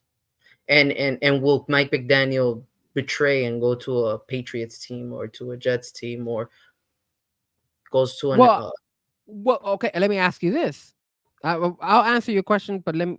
Okay, so to answer your question, obviously some of their candidates that were out there that I would still have to do my homework, obviously, see who's out there. I know I would probably look and see who they interviewed before they got Mike McDaniel to see. And of course, one of the guys that I always really like, I don't know if he's going to come back as a coach, but it used to be Coach Fisher from the Tennessee Titans.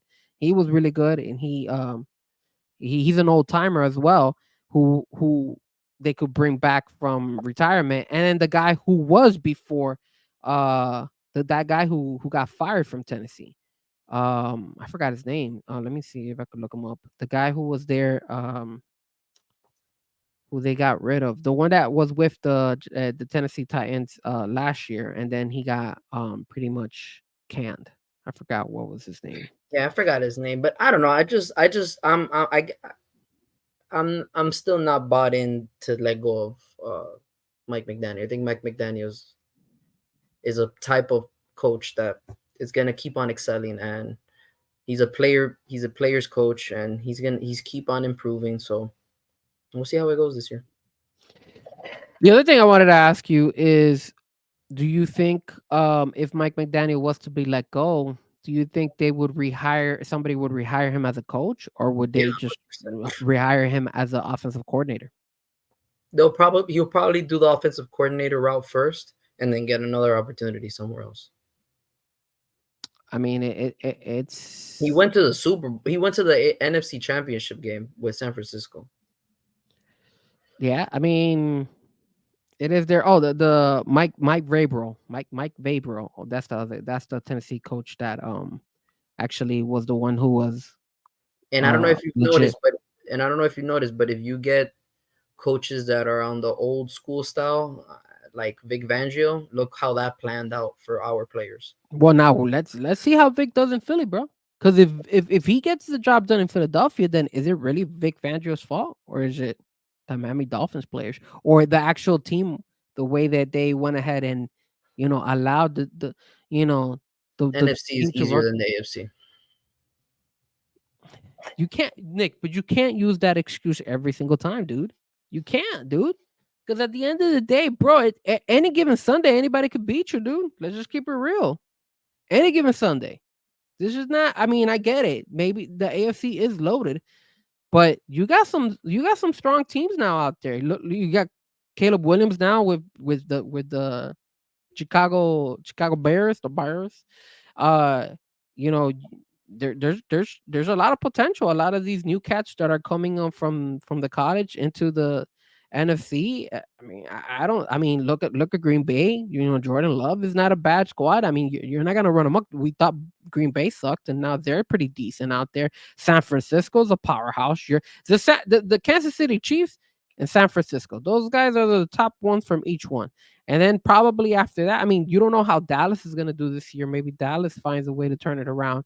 But I just don't like to give that excuse, hey, it's easier on one side than the other. Because at the end of the day, bro, like, I mean, we lost to Tennessee, bro.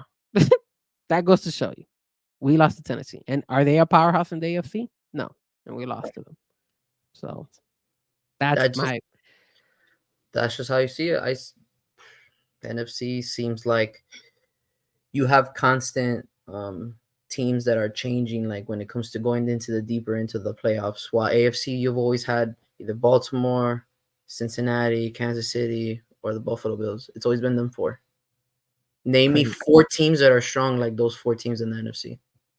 San Francisco, and then from there.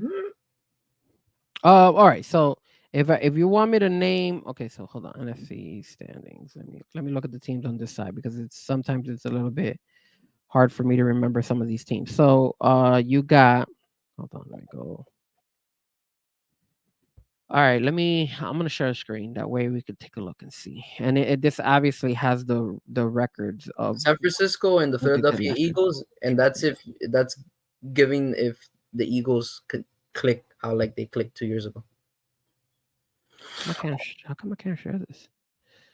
Hold on a second, Nick, because I'm trying to share. See if this works. Thanks. All right, is it here? Go here.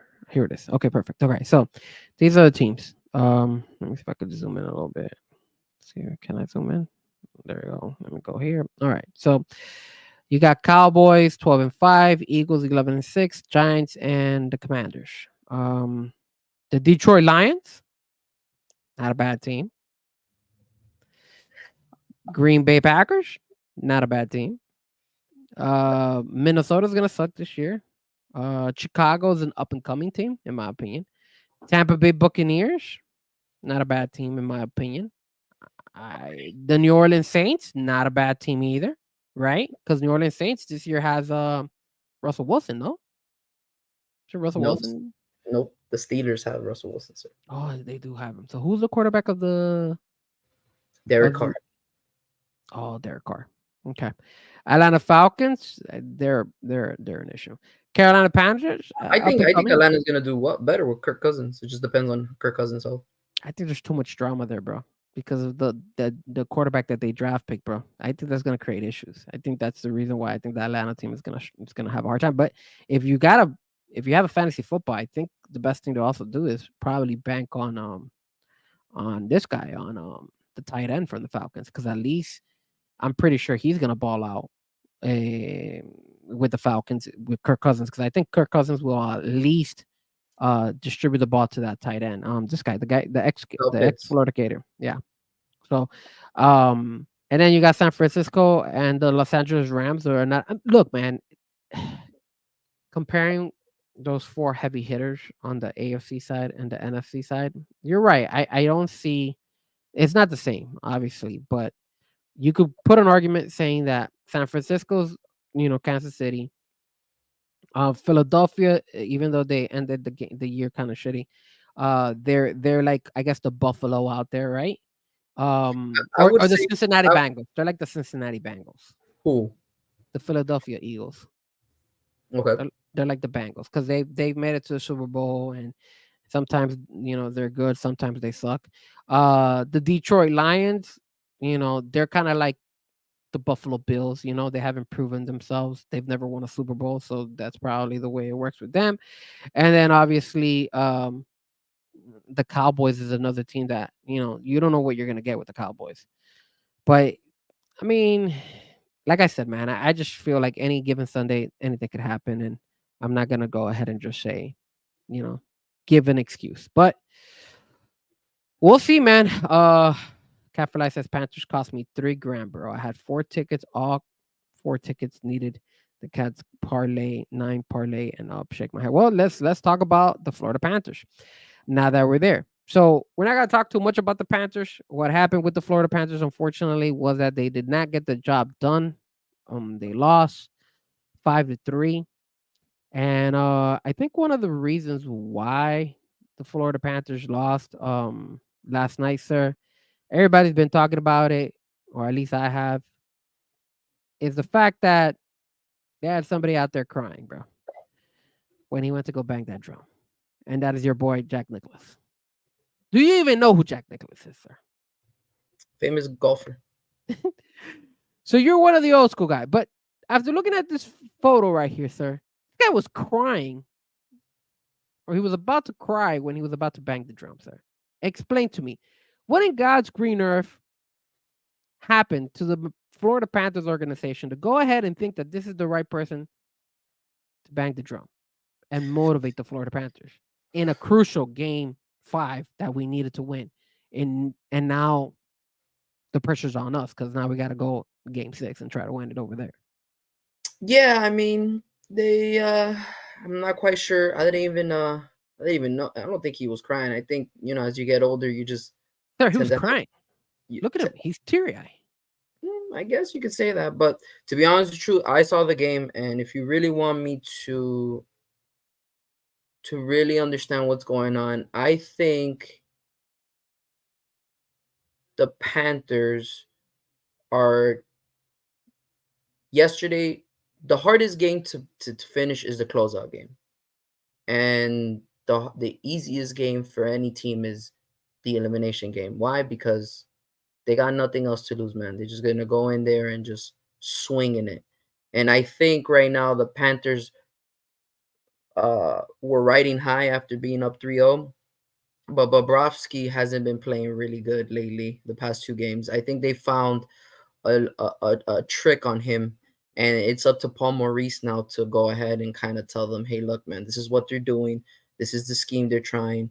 Let's continue working on what we did the first 3 games and move on from it. But right now, we need Chucky to contribute more. I know he scored a goal yesterday, but we need the Chucky that brought us to the Stanley Cup Finals last year. I know he's been a huge offensive weapon, but we need him to score more goals. We need him to contribute more.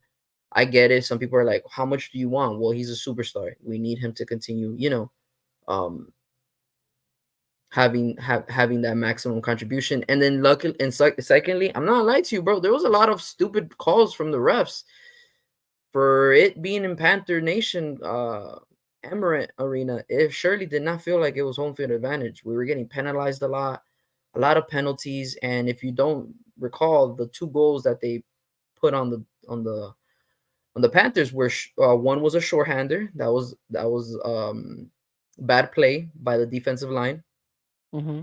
and we just need to make sure that we don't make those silly mistakes. And we're the best in penalty killers, but they were able to, McDavid and Bouchard were able to capitalize. So they just need to be more mindful when it comes to the penalties, and hopefully next game. I'm not nervous. I'm really not nervous. I'm just this is like hockey. Look, I've never watched that much hockey, but I've seen the playoffs the past 2-3 years, and it's anyone's game. You can be up 3-0, and God forbid a game 7 can occur. But for now, I'm not concerned, man. I think right now it's just the Panthers just made silly mistakes, man, and I think eventually they'll make the adjustments, and hopefully Paul Maurice uh communicates that to the whole team. I think uh, the issue with the Florida Panthers is they have to go ahead and show a little bit more heart, and I think they have to be aggressive. I think we saw the Panthers get aggressive going into the end of the second, and then more and the whole third period, and they kind of ran short. They weren't able to get that last particular goal that they needed to tie the game before the Oilers were able to get that empty netter. The other thing is, Bob needs to play a lot better, man. He's been a little bit shaky.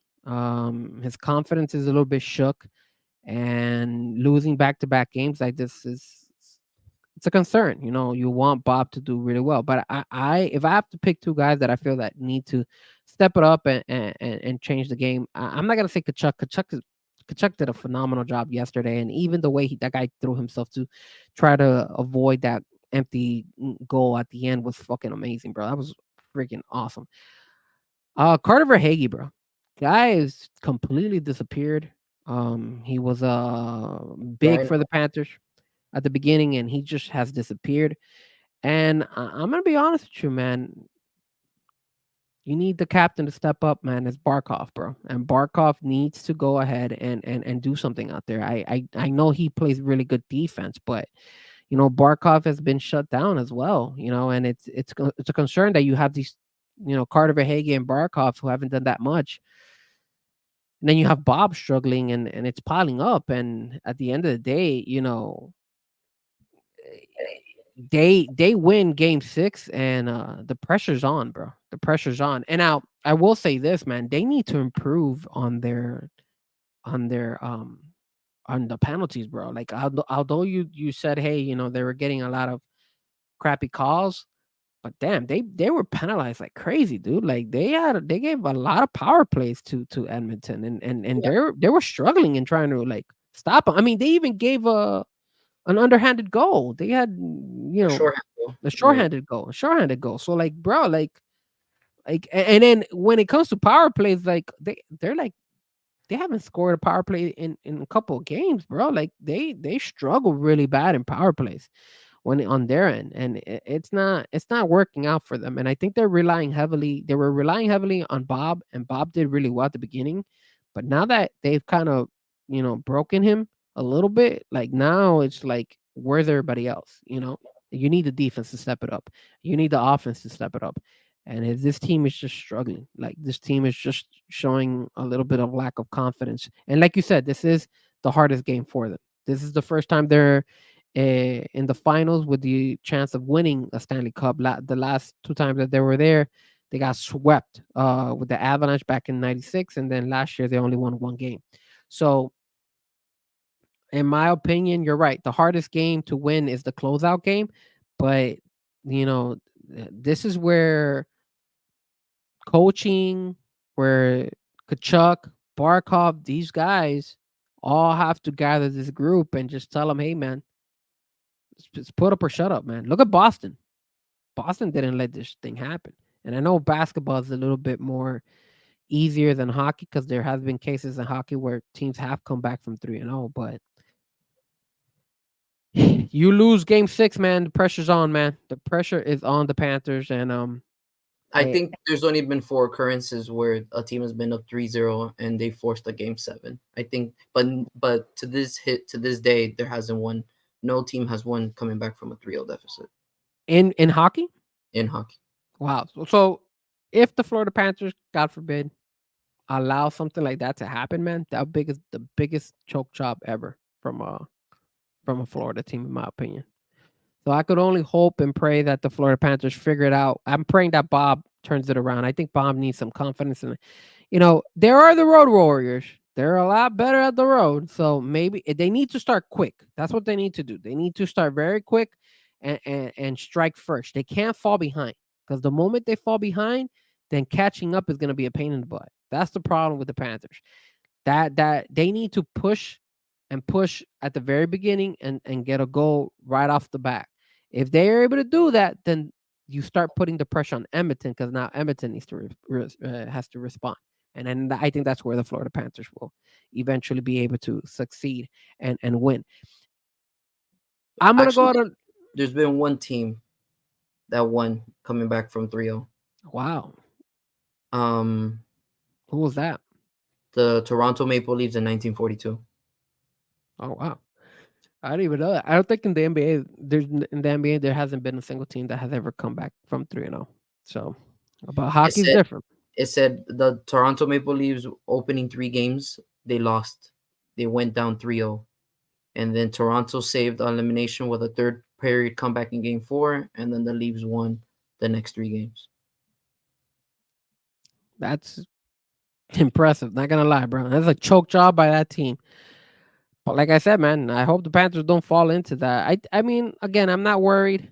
I think the Panthers have a really good shot at winning on the road. They're a better team on the road either way. So I think as long as they get the upper hand with scoring first, I think they put the pressure on the Oilers, and the Oilers would then have to respond. And I think that's when they might fall short. Now, if the Oilers score first, that might be an issue. But actually, 3 other teams have done it too. 75 Islanders, 2010 Philadelphia Flyers, and 2014 Los Angeles Kings. That have come back from 3-0? And won in the Stanley Cup. I told you, it's very common in NHL for teams to come back, dude. I'm telling you, dude. It's crazy. Now, before we go ahead and end the show, because we already covered soccer, sir, if the Florida Panthers can't close it out on Friday, and there's a game 7, sir, my question to you is, who should the Florida Panthers bring to bang the drums there and get those fans hyped up? Who is the right person in your eyes that hasn't already been there? And then I'll name some people who have already been there. Tua's already been there. Mike McDaniel's been there. Dan Marino was out there. Those were the Florida Panther people, the Miami Dolphin guys that have been out there. Obviously, Jack Nicklaus was out there. The golfer, I think it's Bruce Koepka. I think he's a Florida Panther fan who's out there. He also banged the drum before, I think in the first round against Tampa. Who do you think, sir, should the Florida Panthers bring to bang the drum in case we go to a game 7? And you got a lot, man. I'll give you some names out there. You got Ariana Grande. Ariana Grande was she's a Florida Panther fan. She actually, I think she sang or she was something in Florida Panther when she was like 13, 14 years old. So she's well known for that. You got DJ Khaled. He's been seen out there cheering in the crowd and everything. A former Miami Heat player. You could always go with Dwayne Wade or Alonzo Mourning. You could even bring Shaq. Another person you could bring out there is your boy, Lionel Messi. But obviously, he's doing the Copa America, so I highly doubt that he'll probably be able to swim by the Florida Panthers. But those are some names out there, man. I mean, and sir, I got one guy. Who do you got, sir? Who do you have as the right person to bang the drum in case the Panthers go 7 games? It might shock a couple of people, but Mr. Trump, sir, Mr. Trump. Donald Trump, huh? You think Donald Trump? Well, he is. He does live in West Palm. He's not that far away from Sunrise. Maybe Trump is the right man to go ahead and bang the drum. Maybe it is.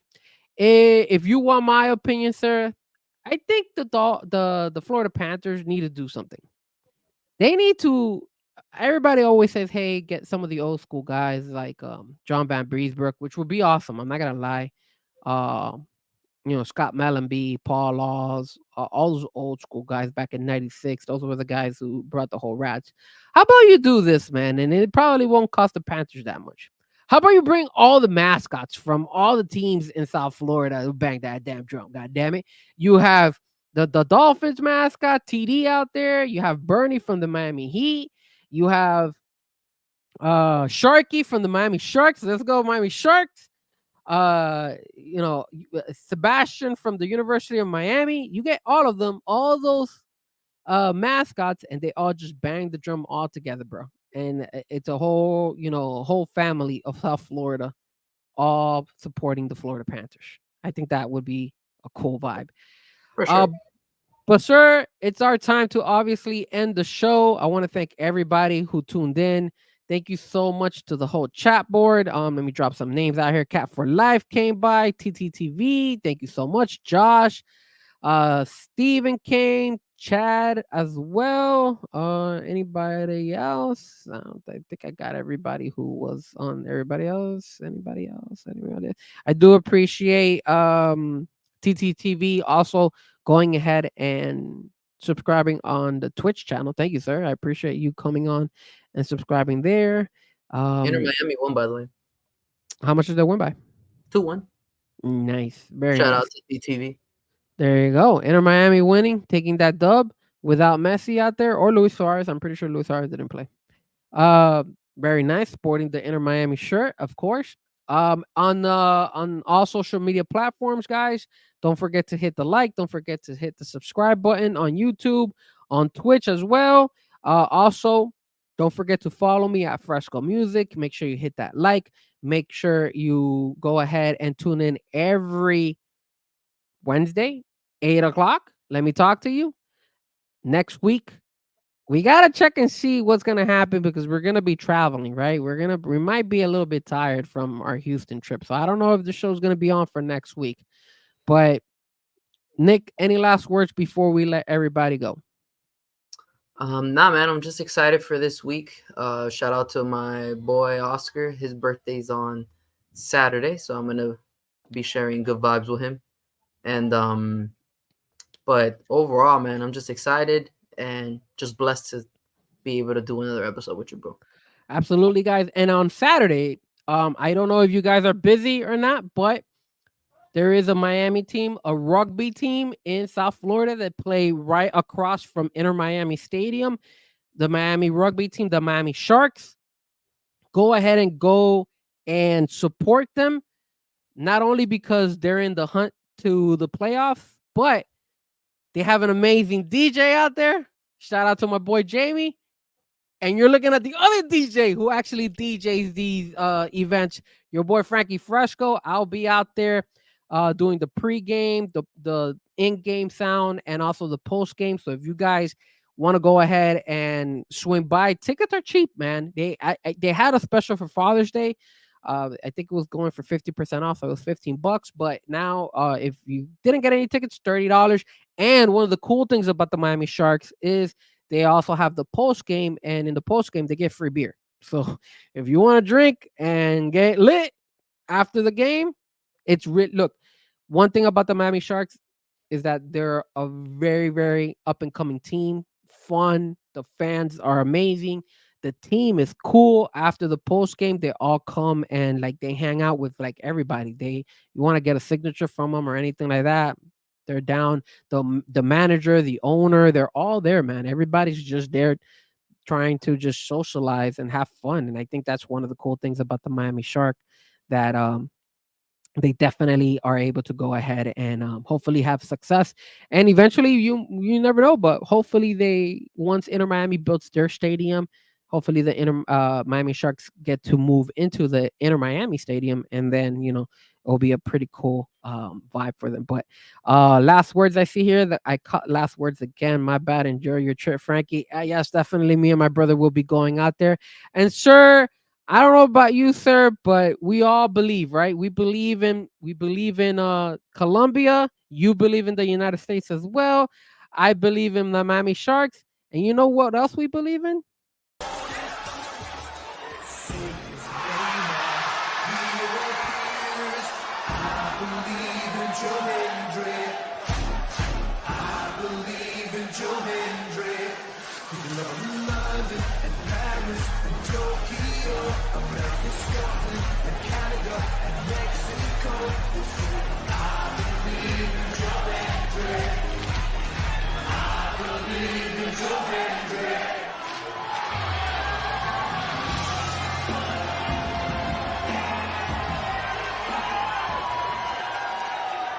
Say his name and he appears.